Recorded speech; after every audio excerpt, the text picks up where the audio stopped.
The windows were rolled up tight, the summer heat turning the car into a trap. Just 30 feet away, their billionaire father Damon Ashworth smiled for cameras, his arm wrapped around a blonde woman and her 8-year-old son. "Mr. Ashworth, one more photo with the family," the photographer called out, but his real family was dying in that car. "Please, somebody help us," Zion whispered, his small hand finding the door handle as his vision blurred. What happened next would destroy a billion-dollar empire, expose the darkest secrets of high society, and prove that a mother's love knows no limits when it comes to protecting her children. Have you ever been so ashamed of something that you'd risk everything to hide it? What you're about to hear will challenge everything you think you know about parental love, sacrifice, and the price of choosing image over family. If stories of justice and redemption move you, hit that like button right now because this story will take you on an emotional journey that you'll never forget. But what happened when those car doors finally opened, nobody saw coming. The charity gala at the Grand Meridian Hotel was the kind of event where million-dollar deals were made over champagne and caviar. Crystal chandeliers cast golden light over designer gowns and tailored tuxedos. The city's elite mingled in the marble-floored ballroom, their laughter echoing off walls adorned with priceless art. This was Damon Ashworth's world now. A world where image was everything, where the right connections could make or break political aspirations, where being seen with the right people mattered more than anything else. But in the underground parking garage, 4 small bodies lay motionless in the suffocating heat of a black Mercedes-Benz S-Class. The leather seats that usually symbolized luxury had become instruments of torture. The tinted windows that provided privacy had become barriers to salvation. And the man who should have been their protector was 3 floors above them, playing the role of devoted stepfather to someone else's child. Damon adjusted his Armani bow tie and smiled for another photograph. Beside him, Celeste Morrison radiated elegance in her white silk gown, her blonde hair perfectly styled, her smile practiced and political. Her 8-year-old son Tyler stood between them, his small hand in Damon's, the picture of a perfect blended family. "This is exactly what we need for the campaign," Celeste whispered in Damon's ear as the photographer captured their moment. "The Morrison Foundation's endorsement will open every door in the city." Damon nodded, his smile never wavering, even as his mind drifted to the parking garage below. He told himself it would only be an hour. Just long enough to secure the endorsement that would launch his political career. Just long enough to play the role that society expected of him, but in that car, Zion's eyes fluttered open. The 4-year-old had always been the strongest of the quadruplets, the one who looked out for his siblings even when he was barely more than a baby himself. His chocolate skin glistened with sweat, his small chest rising and falling in shallow, desperate breaths. The air in the car was thick and poisonous, stealing oxygen with every passing minute. "Zara," he whispered, reaching for his twin sister. But Zara didn't respond. Her matching braids were damp against her forehead, her small body limp against the car seat. Beside her, Kai and Kaya, the younger twins, were completely still, their faces peaceful in unconsciousness, unaware that they were slowly dying. To understand how it came to this, we need to go back. Back to when Damon Ashworth was just another ambitious college student with big dreams and an even bigger heart. Back to when love mattered more than image, when promises meant something, when the color of someone's skin was just another beautiful detail rather than a political liability. Howard University, 15 years earlier. The campus buzzed with the energy of young minds determined to change the world. In the library's quiet corners, 2 students spent countless nights studying together, their textbooks spread across worn wooden tables, their dreams intertwining like their fingers when they thought no one was looking. Damon was studying computer science with a focus on artificial intelligence. Even then, he could see the future, could envision a world where technology would revolutionize everything. He was brilliant, driven, and absolutely captivated by the pre-med student who sat across from him every night, her natural hair framing her face like a crown, her eyes holding galaxies of possibility. Amara Blackwell was the kind of beautiful that stopped conversations and started wars. Her skin was rich mahogany, smooth and flawless. When she smiled, it was like watching the sun rise. When she laughed, the sound could heal broken hearts or shatter them completely. She wanted to be a pediatric surgeon, to spend her life saving children, to make a difference in the world one small life at a time. "You know what I love about you," she said one night, her head resting on his shoulder as they took a break from studying. Rain painted patterns on the library windows, and the building was nearly empty except for a few other dedicated students. "What's that?" Damon asked, his fingers tracing circles on her arm. "You see people for who they really are, not what they look like or where they come from. You see their potential, their dreams, their hearts." Damon kissed the top of her head, breathing in the scent of her shea butter and coconut oil. "That's because you taught me how to really see." They made love for the first time in his cramped dorm room during their junior year. Outside, snow fell softly on the campus, blanketing everything in pristine white. Inside, they discovered each other with the wonder and intensity that only first love can bring. Afterward, as they lay tangled in his narrow bed, Amara traced patterns on his chest with her fingertip. "Promise me something," she whispered, her voice soft in the darkness. "Anything. Promise me that no matter how high we climb, no matter how successful we become, we'll never forget who we are. We'll never forget where we came from. We'll never be ashamed of our love." Damon captured her hand and brought it to his lips, kissing each finger gently. "I promise, baby. Always. Nothing will ever change how I feel about you. Nothing will ever make me ashamed of us.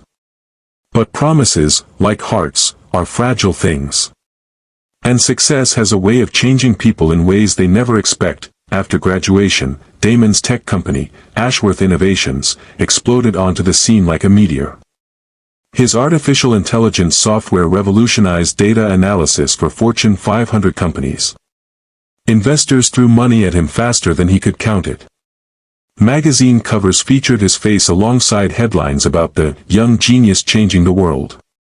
Speaking engagements at prestigious conferences made him a household name in tech circles. The attention was intoxicating. Suddenly, he was invited to galas where he was often the only black face in a sea of white privilege. Boardrooms that had never seen someone who looked like him opened their doors. Country clubs that had historically excluded people of his background suddenly welcomed him with open arms, but with each new level of success came whispered suggestions. Subtle hints about image and perception. Quiet conversations about what it took to really make it in their world. "You're brilliant, Damon," said Richard Morrison, the tech mogul who would later become Celeste's deceased husband, during one of their early meetings. "But if you really want to reach the top, you need to think about optics. About how you present yourself to the world." "What do you mean?" Damon asked, though something in his gut already knew. "I mean that success at this level isn't just about talent. It's about fitting in. It's about making people comfortable. It's about..." Richard paused, choosing his words carefully. "It's about strategic choices in all areas of your life." Meanwhile, Amara was struggling through medical school while dealing with a complicated pregnancy. The doctors had confirmed what seemed impossible. She was carrying quadruplets. 4 babies. The pregnancy was high risk, requiring constant monitoring, frequent bed rest, and careful medical supervision. "I need you," she pleaded with Damon during one of their increasingly rare conversations. She was 6 months pregnant, confined to bed rest, scared and alone while he traveled the country building his empire. "The babies need you. We're supposed to be doing this together." But Damon was already changing, already being seduced by a world that whispered sweet lies about what he could become if he just made a few adjustments. If he just changed his image a little. If he just found someone more suitable for the life he was building. "I'm doing this for us," he said, but even as the words left his mouth, they felt hollow. "For our future. For the baby's future." "What future?" Amara asked, tears streaming down her face. "You're never here. You don't answer my calls. You missed the last 3 doctor's appointments. What kind of future are we building if you're not part of it?" That was their last real conversation. Within weeks, Damon had met Celeste Morrison at a tech conference. She was recently widowed, blonde, connected, and everything that Amara wasn't. She moved in the same circles he was trying to penetrate. She understood the game he was trying to play. And most importantly, she looked the part of a tech mogul's wife. The night Amara went into labor, Damon was at a fundraiser with Celeste. His phone buzzed with messages he didn't read, calls he didn't answer. He'd convinced himself that it was better this way. Cleaner. Less complicated. Amara delivered their children alone in a sterile hospital room, her screams echoing off empty walls while nurses she'd never met before held her hands and whispered encouragement. For perfect babies entered the world without their father's voice to welcome them. She named them through tears of joy and heartbreak.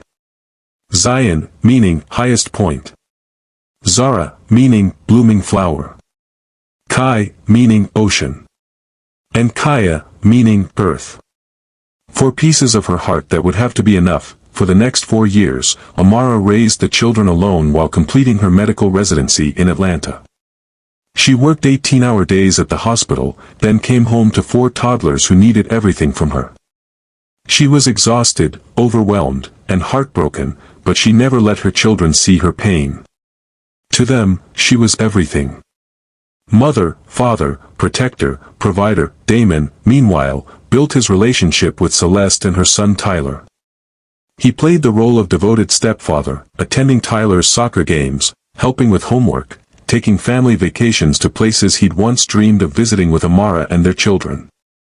He blocked Amara's number, returned her letters unopened, and convinced himself that he was protecting everyone by staying away, but children have a way of existing even when you try to pretend they don't.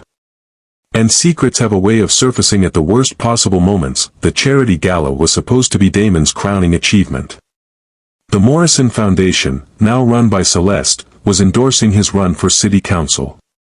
It was the first step in a political career that could take him all the way to the governor's mansion, maybe even beyond. The guest list read like a who's who of political and business elite. The media coverage would be extensive. Everything had to be perfect, but 3 days before the gala, Amara had called. Not his blocked number, but his office line, the one he couldn't ignore. "They want to meet their father," she said without preamble when he answered. Damon's blood ran cold. "Amara, we've discussed this." "No, you've avoided this." "But they're asking questions now. They see other kids with daddies, and they want to know where theirs is." "I can't. Not right now. The timing is terrible." "The timing is terrible," she repeated, her voice deadly quiet. "Our children want to meet their father, and you're worried about timing. You don't understand the position I'm in." "I understand perfectly. You're ashamed of them. You're ashamed of us." "That's not true." "Then prove it. Bring them to your gala. Let the world see your beautiful children." The line went quiet for a long moment. Then Damon said the words that would haunt him forever. "I can't do that, Amara. I'm sorry, but I just can't." But Amara had already made her decision. If he wouldn't acknowledge them publicly, she would bring them anyway. She would show up at his precious gala with their children and force him to choose. She booked flights to the city, reserved a hotel room, and prepared to confront the man who had abandoned them. When Damon learned of her plan through a mutual friend, panic set in. His entire carefully constructed world was about to crumble. His relationship with Celeste, his political aspirations, his standing in the community, everything he'd worked for would be destroyed if Amara showed up with 4 black children claiming to be his. So he made a decision that would define him for the rest of his life. He would bring the children to the gala himself, but he would keep them hidden. Just for the evening. Just until he could figure out a better solution. That he picked them up from Amara's hotel room while she was at a medical conference across town.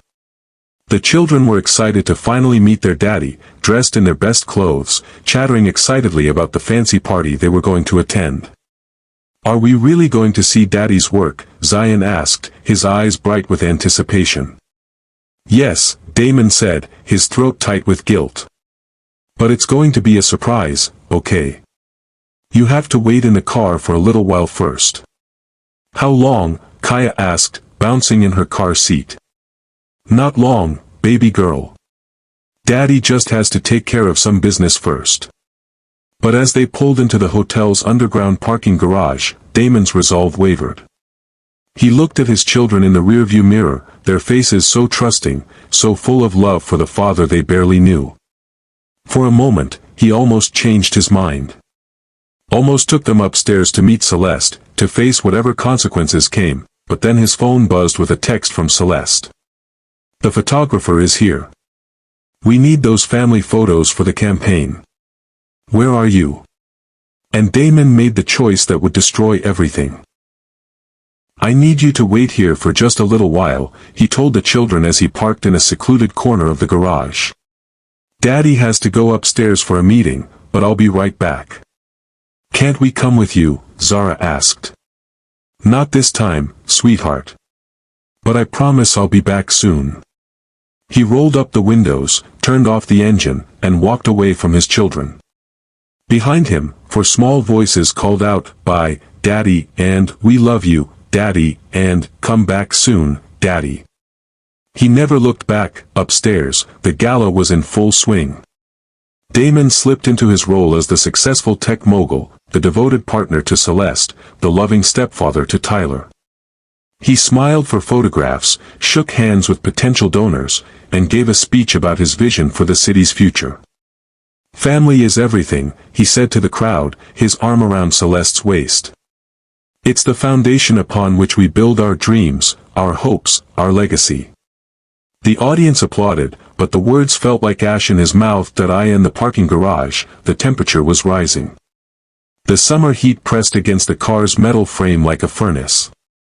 Without air conditioning, without ventilation, the interior became a death trap. The children's excited chatter gradually faded to whispers, then to silence as the oxygen slowly disappeared. Zion was the first to realize something was wrong. His head felt heavy, his breathing labored. He looked at his siblings and saw that Zara's eyes were closed, her head lolling to one side. Kai and Kaya were completely still, their small chests barely moving. "Zara," he whispered, reaching for his twin sister. "Zara, wake up." But she didn't respond. None of them did. Panic flooded through Zion's small body. He fumbled with his seatbelt, his fingers clumsy and weak. The air in the car was thick and poisonous, making it hard to think, hard to move. But he had to do something. He had to save his family. With the last of his strength, he reached for the door handle. His vision was blurring, his consciousness fading, but he managed to crack the door open just enough for a sliver of precious air to seep in. "Help," he whispered into the empty garage. "Please, somebody help us." A valet named Marcus Williams was returning from parking a guest's Bentley when he heard the sound. At first, he thought it was just the echo of footsteps or the hum of the building's ventilation system. But something made him pause, made him listen more carefully. There it was again. A small voice, weak and desperate. Marcus followed the sound to the black Mercedes tucked away in the corner. The door was cracked open just an inch, and through that tiny gap, he could see movement inside. "Oh my God," he breathed as he pulled the door open wider. 4 small children were inside, unconscious or barely conscious, their skin slick with sweat, their breathing shallow and labored. The heat hit him like a physical blow, and he realized immediately what was happening. "Security," he screamed into his radio. "I need paramedics in the parking garage now. We have 4 children in distress. Possible heat stroke. They're barely breathing." The chaos that followed would be replayed on every news channel for weeks. Paramedics rushed into the garage, their equipment clattering against the concrete floor. 4 small bodies were carefully extracted from the car and placed on stretchers. Oxygen masks covered their faces as they were rushed to waiting ambulances, and upstairs, in the middle of his speech about family values, Damon's phone buzzed with a call from hotel security. "Mr. Ashworth, we need you in the parking garage immediately. There's been an incident involving 4 children found in your vehicle." The words hit him like a physical blow. The microphone slipped from his hand, feedback screeching through the ballroom's sound system. Every eye in the room turned to him as his face went pale, as his carefully constructed composure crumbled in real time. Damon, Celeste whispered, her hand on his arm. What's wrong? But he was already moving, pushing through the crowd, ignoring the questions and concerned voices that followed him. He ran to the elevator, his heart pounding, his mind racing with prayers and pleas and desperate bargains with a God he'd forgotten how to talk to. The parking garage was a scene of controlled chaos. Paramedics worked over 4 small forms on stretchers, their movements quick and professional. Police officers took statements from witnesses. Hotel security tried to manage the growing crowd of gala guests who had followed the commotion downstairs, and in the middle of it all, Damon stood frozen, watching his children fight for their lives. "Sir," a paramedic called out, looking up from Kaya's still form. "Are these your children?" The question hung in the air like a noose. Around him, the gala guests whispered among themselves, their phones already out, recording his shame for posterity. He could see Celeste at the edge of the crowd, her face pale with shock and growing understanding. Tyler stood beside her, confused and frightened by the chaos. Damon's voice cracked. "I can explain." But there was no explanation that could justify what he'd done. No words that could undo the sight of his children being loaded into ambulances, their small bodies fighting for life because he'd been too ashamed to claim them. "We need to get them to the hospital now," the lead paramedic said. "Are you coming with us?" Damon nodded, climbing into the back of the ambulance with Zion and Zara. The other 2 children were in a second ambulance, their conditions more critical. As the sirens wailed and the vehicles raced through the city streets, Damon held Zion's small hand and whispered apologies that felt inadequate and far too late. "I'm sorry," he said over and over. "I'm so sorry, son. Daddy's here now. Daddy's not going anywhere." But Zion's eyes remained closed, his breathing assisted by machines, his small body fighting a battle that should never have been necessary. At Mercy General Hospital, the pediatric ICU became the center of Damon's universe. Dr. Sarah Chen, the attending physician, delivered the devastating news with professional compassion. "Zion and Zara are stable but critical," she explained as they stood outside the ICU. "They suffered severe dehydration and heat exhaustion, but they should recover fully with time and proper care." "And the other 2, Damon asked, though he dreaded the answer. "Kai has suffered some brain damage from oxygen deprivation. The extent won't be clear for several days, but there will likely be lasting effects." "And Kaya?" Dr. Chen paused, her expression grave. "Kaya is on life support. The next 48 hours will be critical. I have to be honest with you, Mr. Ashworth. It doesn't look good." The words hit him like physical blows. His youngest daughter, his baby girl, was dying because of his choices.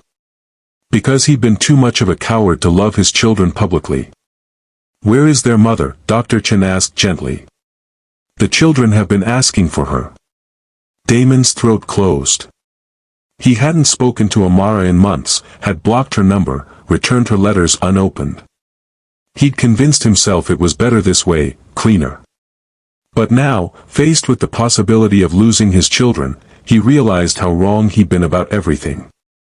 "I'll call her," he whispered. His hands shook as he dialed her number, the digits burned into his memory despite all his efforts to forget them. The phone rang once, twice. On the 3rd ring, a voice he tried so hard to forget answered. "Hello. Amara." Her name fell from his lips like a prayer, like a confession, like a plea for forgiveness he didn't deserve. Silence stretched between them, heavy with years of hurt and abandonment and love that had curdled into something darker. "Are they alive?" she asked finally, her voice barely above a whisper. "Yes. But Amara, they need you. I need you. Please." A bitter laugh escaped her lips. "Now you need me. After you left us. After you blocked my number. After you pretended we didn't exist for 4 years. Now, when your children are dying, you need me. Please," he begged, his voice breaking. "I know I don't deserve your help. I know I don't deserve your forgiveness. But they need their mother." "You're right," she said, her voice cold as winter. You don't deserve anything from me. But my children deserve everything I have to give. The line went dead, but Damon knew she was coming. And he knew that when she arrived, he would face a reckoning that would make the media circus outside look like a gentle breeze. Comment below if you've ever had to choose between love and ambition, and tell us what you chose. The next part of this story will show you what happens when a mother's love collides with a father's shame, and the consequences will shock you to your core. Amara Blackwell walked into Mercy General Hospital like an avenging angel, her natural hair crowned in a halo of righteous fury, her scrubs wrinkled from the emergency flight she'd taken from Atlanta. She'd been in the middle of a complex pediatric surgery when the call came, her hands steady as she saved another child's life while her own children fought for theirs 3 states away. The automatic doors slid open before her, and every person in that lobby seemed to sense the storm that had just entered their world. This wasn't a broken young woman who had given birth alone 4 years ago. This was Dr. Amara Blackwell, who had clawed her way through medical school while raising quadruplets, who had completed her residency at the top of her class, who had transformed her pain into purpose and her heartbreak into healing power. She swept past the reception desk, past the security guards, past the reporters who had somehow gotten inside, her focus entirely on the elevator that would take her to the pediatric ICU. Her heels clicked against the polished floor like a countdown to Judgment Day. Damon saw her coming from down the hallway and felt his knees nearly buckle.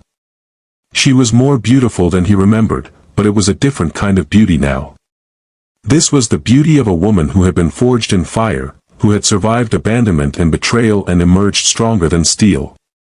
Amara, he started, stepping toward her. She walked past him as if he were invisible, as if he were nothing more than a shadow on the wall.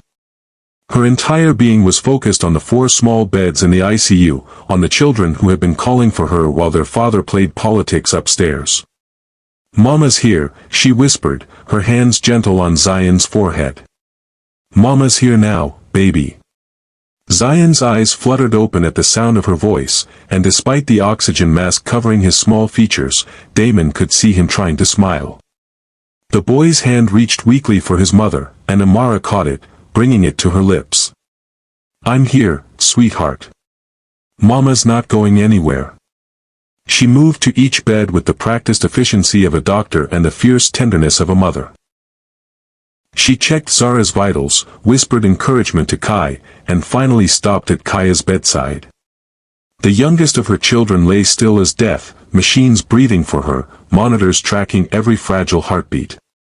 "My baby girl," Amara breathed, her voice breaking for the first time since she'd arrived.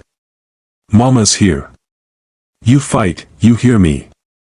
You fight like the warrior I raised you to be." Damon watched from the doorway, his heart shattering with every tender touch, every whispered word of comfort. This was what love looked like. Not the performance he'd been giving for months with Celeste and Tyler, but this raw, fierce, unconditional devotion that asked for nothing and gave everything. "How could you?" Amara's voice cut through the silence when she finally turned to face him. Her eyes held no tears, only a cold fury that was more terrifying than any screaming match could have been. "How could you hide them like they were something to be ashamed of?" "I was protecting my career," he started, but the words sounded hollow even to his own ears. "Your career." Her voice rose just enough to make several nurses look their way. "Your career was more important than their lives. Your image was worth more than their safety. Your political ambitions mattered more than your children's right to breathe. It wasn't supposed to happen like this. I was only going to be gone for an hour. An hour." She stepped closer, and he could see the fury burning in her eyes like molten gold. "You left 4 babies in a car for an hour in summer heat because you were ashamed to be seen with them. Because their skin color didn't match your new girlfriend's. Because they didn't fit the image you wanted to project."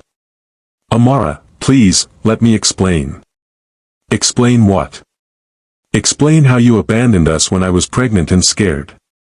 Explain how you missed their birth, their first steps, their first words. Explain how you blocked my number and returned my letters. Explain how you chose a white woman and her son over your own flesh and blood." Each word hit him like a physical blow, each accusation true and deserved and devastating. "I was wrong," he whispered. I know I was wrong. But I love them. I love you. Love. She laughed, but there was no humor in it, only bitter recognition of a word that had lost all meaning. You don't know what love is, Damon. Love doesn't hide. Love doesn't abandon. Love doesn't leave 4 babies to suffocate in a car because their skin color doesn't match your ambitions. I can change.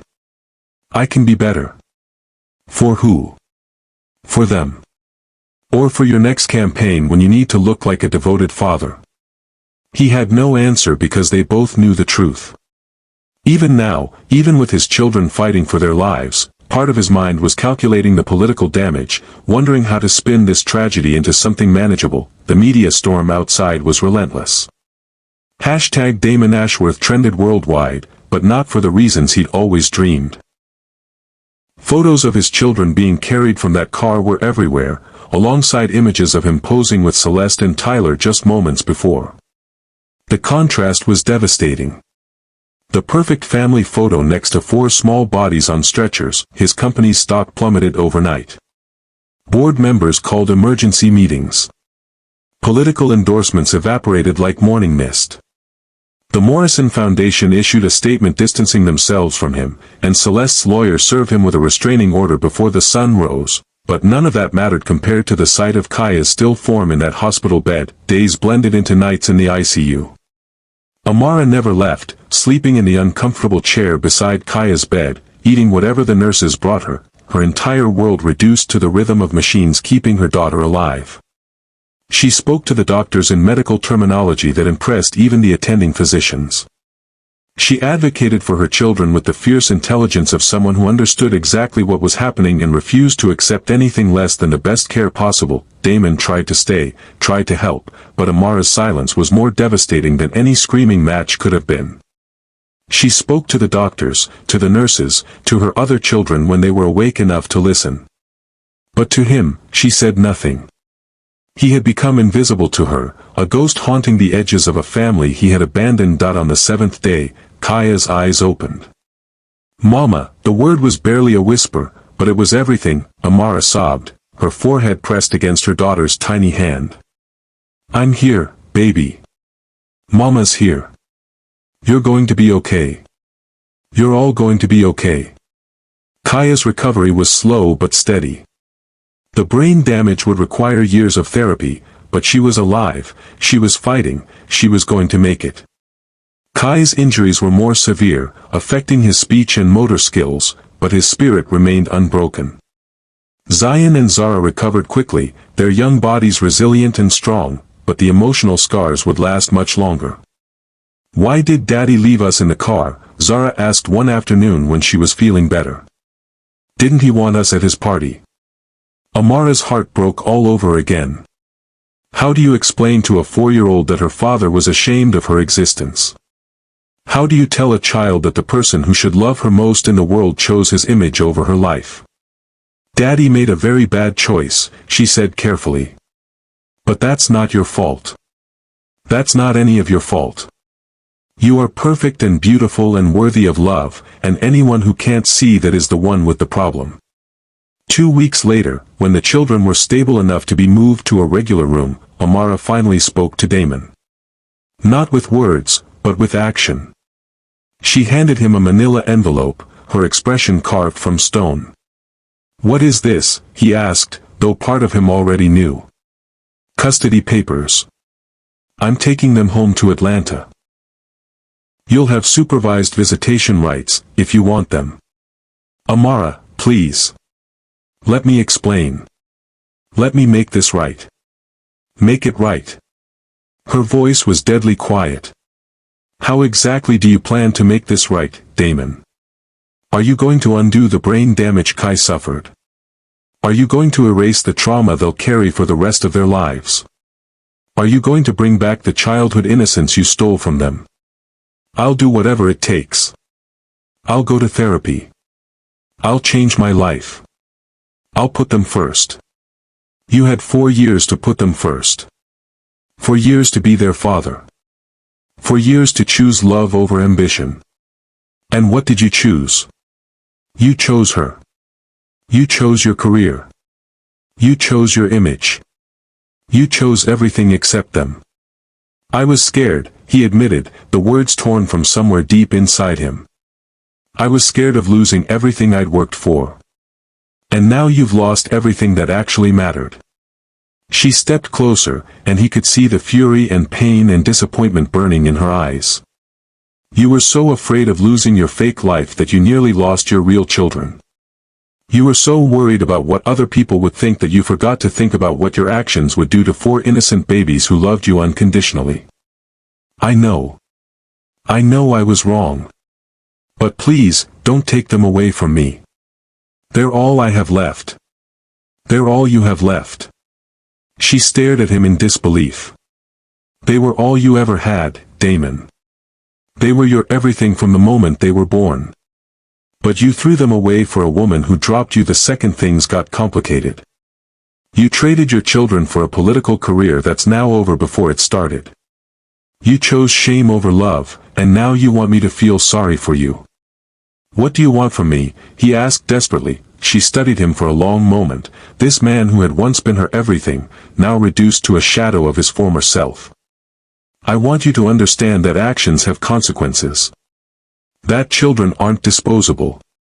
That love isn't something you can turn on and off based on convenience or political expediency. I understand that now. Do you? Because understanding and feeling are different things. You understand intellectually that what you did was wrong. But do you feel it? Do you wake up every night in a cold sweat, imagining what would have happened if that valet hadn't found them? Do you see their faces when you close your eyes? Do you carry their pain in your chest like a second heartbeat? He did. God help him, he did. Every night since the accident, he'd been haunted by nightmares of what could have happened. Every time he closed his eyes, he saw Kaya's still form on that hospital bed. Every breath he took reminded him of the breath his children had struggled for in that car. Every day, he whispered. Every single day. She nodded, satisfied. Good. Because that's what I've been carrying for 4 years. That's what they'll carry for the rest of their lives. And now, finally, it's what you'll carry too. Amara left with the children on a Tuesday morning, the Atlanta skyline welcoming them home like an old friend. She'd found a house in a good neighborhood, close to the hospital where she would complete her fellowship, with a yard where the children could play and heal and learn to trust the world again. Damon stood in the empty penthouse that had once been their home, surrounded by the remnants of a life he'd thrown away. Photos of Celeste and Tyler were gone, replaced by pictures of his children that Amara had left behind. A reminder of what he'd lost. A monument to his failures as a father and a man. His phone buzzed constantly with interview requests, book deals, offers to tell his side of the story. But what story was there to tell? That he'd been a coward. That he'd nearly killed his own children for the sake of appearances. That he'd chosen image over love and lost everything that mattered. The custody agreement allowed him 2 supervised visits per month. He could call on Sundays. He could send birthday cards and Christmas presents. He could watch his children grow up from a distance, a stranger who shared their DNA but not their lives. Months passed like a slow-motion nightmare. Damon's empire crumbled piece by piece. His company was sold to competitors for a fraction of its worth. His political aspirations died in the wreckage of his reputation. He moved from his penthouse to a smaller apartment, then to an even smaller one as his resources dwindled and his debts mounted. That he took a job at a non-profit organization that helped disadvantaged children. The irony wasn't lost on him. He spent his days advocating for kids who looked like his own children, fighting for resources and support for families he'd once looked down upon. It was penance, he told himself. A way to make amends for the unforgivable, but the children were thriving in Atlanta. Through their video calls, he watched them grow and heal and become remarkable little human beings. Zion had started kindergarten and was reading above grade level, his natural intelligence shining through despite the trauma he'd endured. Zara was in dance classes, her joy infectious even through a computer screen. Kai was making incredible progress in physical therapy, his speech improving every day, his smile brighter with each milestone. And Kaya, his miracle baby, was defying every doctor's prediction about her recovery, but it was Amara's transformation that truly took his breath away. That she'd finished her residency at the top of her class and had been offered positions at prestigious hospitals across the country. But she chose to stay in Atlanta, chose to build something new from the ashes of their old life. The Blackwell Foundation for Child Advocacy was born from her pain, her fury, her determination to ensure that no child would ever suffer what hers had. She testified before Congress about child endangerment laws. She spoke at conferences about the intersection of racism and child welfare. She became a voice for the voiceless, a warrior for the innocent, and with every speech, every interview, every award she received, Damon's shame grew deeper. She had taken their trauma and transformed it into triumph. She had turned their pain into purpose. She had become everything he'd once claimed to be but never actually was. Share this story if you believe children deserve better than what Damon gave his. The transformation you're about to witness will show you the true power of a mother's love. 2 years after that terrible night, Amara returned to the city where it all began. Not as the broken woman who'd left, but as Dr. Amara Blackwell, child advocate, best-selling author, and the woman who turned her trauma into triumph. She was there for a conference, but also for something else. Something she'd been planning since the day she'd walked out of that hospital with her children. Damon saw her on the news first, standing at a podium in the same hotel where the gala had taken place, her natural hair styled in an elegant crown, her voice strong and clear as she spoke about justice, about accountability, about the children who couldn't speak for themselves. Some people, she said, looking directly into the camera, believe that wealth and status put them above consequences. They believe they can hide their shame, bury their mistakes, and move on as if nothing happened. But children remember. Children carry the scars of their parents' choices. And sometimes, those children grow up to demand justice. The audience erupted in applause, but Damon felt only dread. He knew that look in her eyes. He'd seen it before, in the hospital, when she'd promised that he would carry their pain. This wasn't just a speech.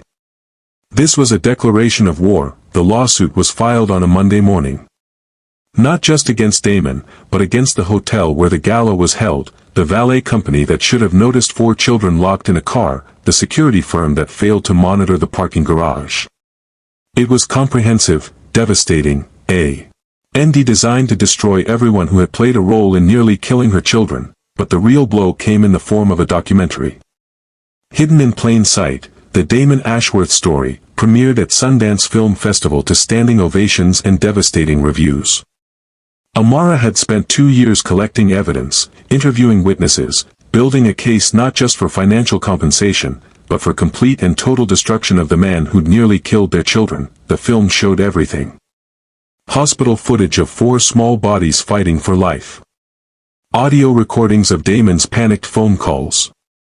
Security camera footage from the hotel showing him walking away from the car. Testimony from the valet who'd found them. Medical experts explaining exactly what happens to children left in hot cars, but most damaging of all were the interviews with Celeste Morrison and her son Tyler, who revealed the extent of Damon's deception. He told us the children were from a previous relationship that had ended badly, Celeste said, her face composed but her eyes hard with betrayal. He said their mother was unstable, that it was better if they didn't know about us. We had no idea he was hiding them, literally hiding them, to be with us. Tyler, now 10 and articulate beyond his years, was even more damning. He used to tell me I was like the son he never had. But he did have sons. He had daughters too. He just didn't want them because they didn't look like me.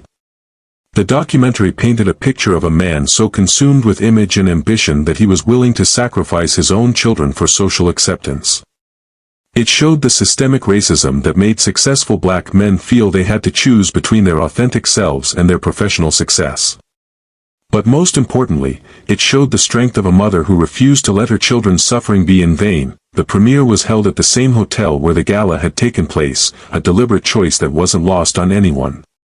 Damon wasn't invited, but he came anyway, slipping in through a side entrance, desperate to see what Amara had created from their ashes. That he found her in the lobby afterward, surrounded by reporters and admirers, but when she saw him, she dismissed them all with a gracious smile and a promise to continue interviews later. They stood alone in a space where his children had nearly died, the weight of history heavy between them. "You look good," he said, because he didn't know what else to say. She was radiant in a way that had nothing to do with her designer dress or professional makeup. This was the glow of a woman who'd found her purpose, who'd turned her pain into power, who transformed her trauma into triumph. "I am good," she replied. "We all are." "The kids, how are they?" "Thriving. Zion wants to be a lawyer now, says he's going to help other kids like him. Zara is still dancing, but she also wants to be a doctor like Mama. Kai is in advanced classes despite his challenges, and Kaya." She smiled, and for a moment, the ice in her eyes melted. "Kaya says she's going to be president someday, so she can make sure no daddy ever hurts his babies again."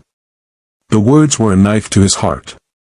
His children had taken their trauma and turned it into motivation. They were going to spend their lives making sure other children didn't suffer what they had suffered.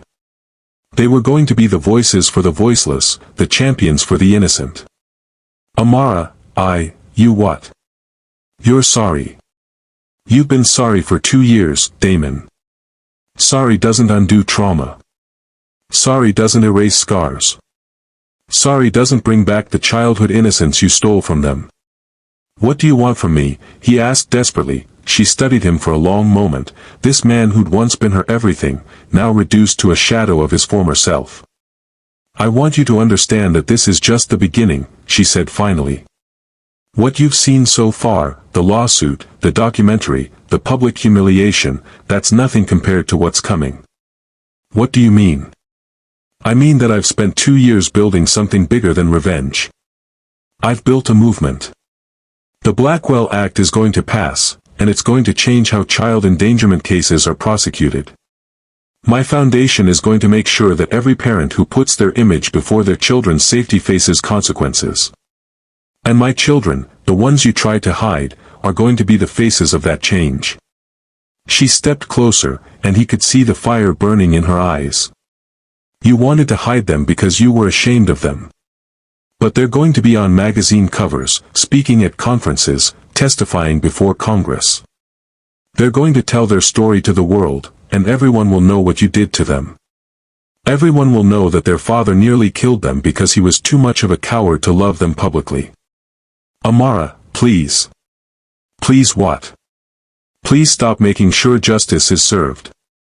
Please stop turning our children into advocates for other children. Please stop making sure that what happened to them never happens to anyone else." She shook her head, and he could see that there would be no mercy, no forgiveness, no second chances. "You made your choice, Damon. You chose shame over love. You chose image over family. You chose everything except them.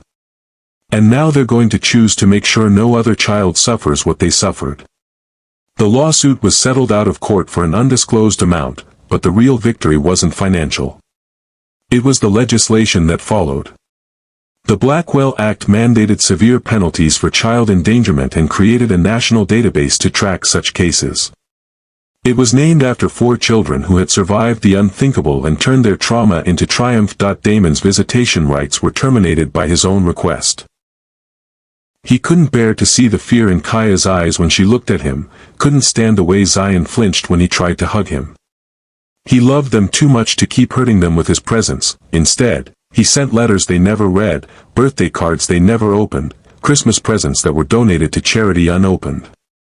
He became a ghost in their lives, a cautionary tale they would tell their own children someday, but this story wasn't about him anymore. It never really had been. 5 years after that terrible night, Dr. Amara Blackwell stood before another audience, but this time it was different. This time, her children were with her. Zion, now 9 and tall for his age, stood at the podium with the confidence of someone who'd survived the unthinkable and chosen to use that survival to help others. Zara, graceful and poised, held her sister's hand with the protective instinct of someone who'd learned early that family was everything. Kai, his speech still slightly affected by his injuries but his spirit unbroken, smiled at the crowd with the joy of someone who'd fought for every milestone. And Kaya, the miracle child, the one who wasn't supposed to make it, stepped forward to speak. "My name is Kaya Blackwell," she said, her voice clear and strong. "When I was 4 years old, my father tried to kill me and my siblings because he was ashamed of us. But we didn't die. We survived. And now we're here to make sure no other kids have to go through what we did." The audience rose to their feet, but Amara's eyes were on her children. These 4 incredible human beings who turned their trauma into triumph, their pain into purpose, their shame into strength. Somewhere across the city, in a small apartment filled with regret and empty bottles, Damon Ashworth watched the broadcast and wept for everything he'd lost, everything he'd thrown away, everything he could never get back. But this story wasn't about him anymore.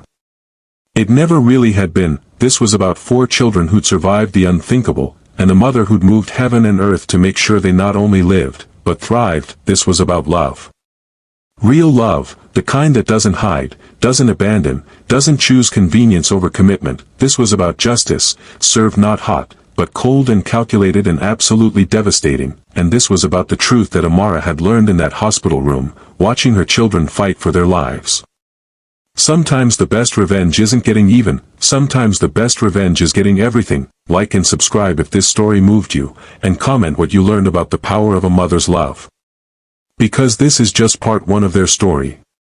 In part 2, The Reckoning, you'll see just how far a mother will go to ensure justice is served, and how the children who were once hidden in shame become the voices that change the world. The weight of shame can crush a man, but the power of a mother's love can move mountains. When Damon Ashworth chose his image over his children's lives, he thought he was protecting his future. Instead, he was sealing his fate. Because Amara Blackwell wasn't just any woman scorned. She was a mother whose children had been hurt, and there is no force on earth more dangerous than that. Make sure you're subscribed with notifications on, because part 2 will show you the true power of a mother's love and the complete transformation of 4 children into champions of justice. What happens next will shock you, inspire you, and prove that sometimes the greatest victories come from the deepest pain.